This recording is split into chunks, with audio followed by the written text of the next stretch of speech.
बहुत साल पहले की बात है। लक्ष्मी नगर में एक बहुत बड़ा जंगल हुआ करता था। उस जंगल में शेर खान नाम का एक शेर रहता था। वह जंगल का राजा था। उसके शासनकाल में जंगल के सभी जानवर सुखी और शांति से रहते थे। यदि जंगल में कोई भी जानवर गलत काम करता तो शेर खान उसे दंड देते थे। वह कमजोर जानवरों की रक्षा भी करते थे। एक दिन शेर खान अपने गुफा के सामने बैठे थे। तभी उसका दोस्त भालू उसके पास आया। फिर दोनों दोस्त मिलकर जंगल और जंगल के जानवरों के बारे में आलोचना करने लगे। मैं इस जंगल का सबसे शक्तिशाली जानवर हूँ। मेरे सामने जंगल का कोई भी जानवर टिक नहीं सकता। क्या कहते हो भालू भाई? ये तो तुमने बिल्कुल ठीक कहा, लेकिन हाथी के सामने तुम बिल्कुल चूहे जैसे दिखते हो। क्या ठीक कहा ना मैंने शेर खान? भालू की बात सुनकर शेर खान बहुत क्रोधित हो गए। भालू, तुम्हारी हिम्मत कैसे हुई मेरे बारे में इस तरह की बातें करने की? तुम्हें पता है तुम किसके सामने बात कर रहे हो? मैं इस जंगल का राजा हूँ। तुम मेरे दोस्त हो, इसीलिए तुम्हारे साथ मैं थोड़ा मजाक कर रहा था। तुम मेरे बात का बुरा मत मानना शेर खान। शेर खान नहीं, महाराज कहो महाराज। मैं इस जंगल का राजा हूँ, इसीलिए बाकी जानवरों की तरह तुम भी मुझे आज से महाराज कह के ही बुलाओगे। लेकिन शेर खान, हम दोनों दोस्त हैं, फिर भी तुम ऐसे क्यों बातें कर रहे हो? दोस्त है नहीं, दोस्त थे। आज से हमारी दोस्ती खत्म। आज के बाद मैं तुमसे कभी बात नहीं करूँगा।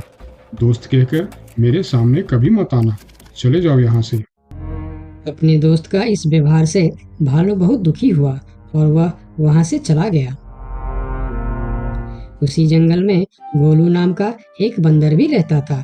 वह दूसरों की चीज चुराकर भाग जाता था।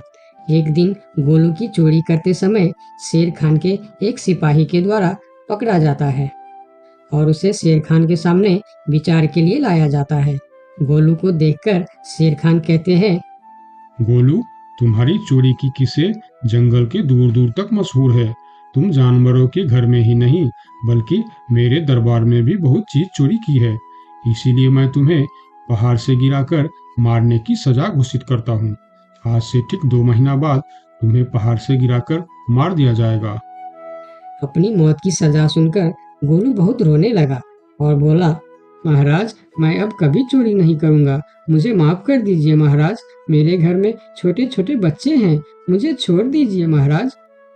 लेकिन शेर खान ने उसकी फरियाद नहीं सुना। तब एक सैनिक उसे ले जाकर जेल में बंद कर देता है। उधर गोलू का दोस्त भोलू को जब इस बात का पता चलता है, तब वह गोलू से मिलने के लिए कैद खाने में पहुंच जाता है और उससे कहता है, देखा गोलू, तुम पकड़े गए ना। मैं तुम्हें कितनी बार कहा था कि चोरी करना छोड़ दो। अब क्या होगा बताओ, कैसे निकलोगे यहाँ से? ये सब छोड़ो भोलू भाई, जो होना था वो हो गया। मुझे तो बस अपने परिवार की चिंता हो रही है। काश मैं मरने से पहले उनके लिए कुछ कर पाता।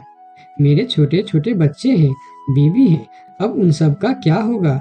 मेरे बिना वह भी जीवित नहीं रह सकते। गोलू की बातें सुनकर भोलू सोच में पड़ गया। फिर वह शेर खान के पास गया और बोला, महाराज, मैं गोलू का दोस्त भोलू हूँ। मैं आपसे कुछ कहने आया हूँ। तो तुम गोलू का दोस्त भोलू हो। ठीक है, बताओ क्या कहना चाहते हो तुम? महाराज, मैं चाहता हूँ कि आप गोलू को कुछ दिन के लिए उसके परिवार के पास जाने दें, ताकि वह मरने से पहले अपने परिवार के लिए कुछ इंतजाम कर सके। मरने वाले का आखिरी इच्छा पूरा कीजिए महाराज। आप एक बार उसके परिवार के बारे में भी सोचिए। गोलू ने जो किया उसमें उसकी परिवार की क्या गलती है? अगर आप उसे कुछ दिन के लिए अपने परिवार के पास रहने दोगे तो शायद उसका परिवार बच जाएगा। मैं इस बारे में तुम्हारी कोई मदद नहीं कर सकता। अगर अपने परिवार से मिलने के बहाने गोलू भाग गया तो मैं किसको सजा दूंगा? शेर खान की बात सुनकर भोलू थोड़ा सोच में पड़ गया। फिर बोला, तो ठीक है महाराज, आप गोलू को छोड़ दीजिए। जब तक गोलू वापस नहीं आ जाता, मैं उसकी जगह कैद खाने में रहूंगा। और अगर वह कभी वापस नहीं आया तो क्या तुम उसके हिस्से की मौत की सजा भी लोगे? थोड़ा सोचकर बताओ। हाँ महाराज, मैं इसके लिए भी तैयार हूँ। भोलू की बात मानकर शेर खान ने गोलू को कैद से निकालकर भोलू को कैद खाने में डलवा दिया। तब बाहर निकलकर गोलू ने भोलू को बोला, दोस्त तुम चिंता मत करना, मैं समय से पहले ही वापस आ जाऊंगा। ऐसा कहकर गोलू वहां से चला गया और भोलू गोलू की जगह कैद खाने में रहने लगा। इस तरह बहुत दिन बीत गया, लेकिन गोलू वापस नहीं आया।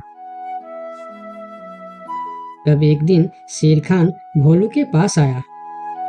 देखा बंदर, मैंने कहा था ना, गोलू वापस नहीं आएगा। अगर कल सुबह तक गोलू वापस नहीं आया तो शर्त के अनुसार कल शाम के समय तुम्हें पहाड़ से गिरा दिया जाएगा।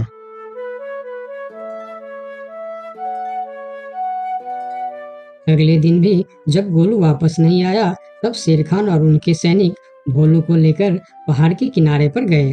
फिर भोलू को खाई के किनारे खड़ा करके शेर खान ने कहा, देखा ना मूर्ख बंदर, तुम्हारे दोस्त तुमको धोखा देकर चला गया। अब तुम मरने के लिए तैयार हो जाओ। लेकिन इस बार भी गोलू नहीं डरा और बोला, कोई बात नहीं महाराज, मैं अपने दोस्त के लिए मरने के लिए भी तैयार हूँ।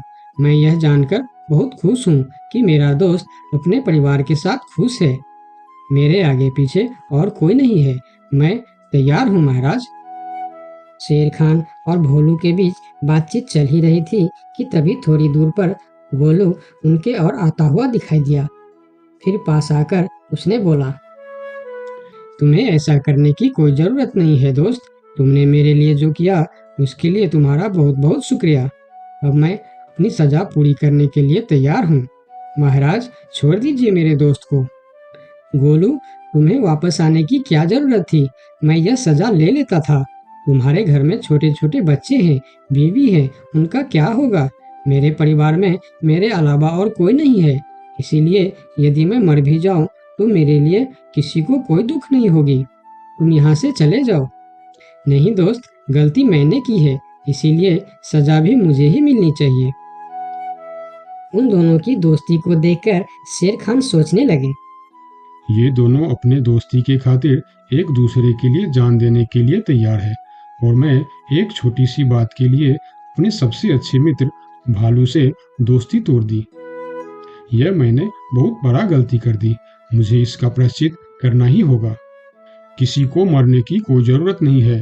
तुम दोनों की दोस्ती देखकर मैं गोलू की सजा माफ करता हूँ। और याद रखना गोलू, अगर तुमने फिर से चोरी की तो अगली बार मैं तुम्हारी सजा माफ नहीं कर पाऊंगा। नहीं नहीं महाराज, आज के बाद मैं फिर कभी ऐसा गलती नहीं करूंगा। आज से मैं ईमानदारी से मेहनत करके अपना परिवार चलाऊंगा। आपका बहुत बहुत धन्यवाद महाराज। ठीक है, अब तुम लोग यहाँ से जा सकते हो। उनके जाने के बाद शेर खान सीधा अपने दोस्त भालू के पास गया। भालू मेरा दोस्त, मैं यहाँ तुमसे माफी मांगने के लिए आया हूँ। मैंने जो उस दिन तुम्हारे साथ व्यवहार किया वह बहुत गलत था। मैं बहुत शर्मिंदा हूँ। मुझे माफ कर दो मेरे दोस्त। लेकिन महाराज, आपने तो कहा था। महाराज नहीं, शेर खान बोलो, शेर खान। आज से तुम मुझे महाराज नहीं, शेर खान ही बुलाओगे, क्योंकि दोस्त एक दूसरे के नाम लेकर ही बुलाते हैं। आज से तुम मेरे सबसे अच्छे दोस्त हो।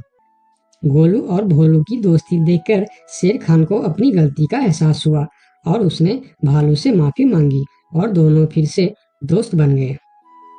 तो दोस्तों, इस कहानी से हमें यह सीख मिलता है कि कभी-कभी दूसरे के अच्छाइयों को देखकर भी हम अच्छा बन जाते हैं। इसीलिए हमें हमेशा अच्छे लोगों के साथ ही दोस्ती रखनी चाहिए और अच्छे-अच्छे काम भी करनी चाहिए।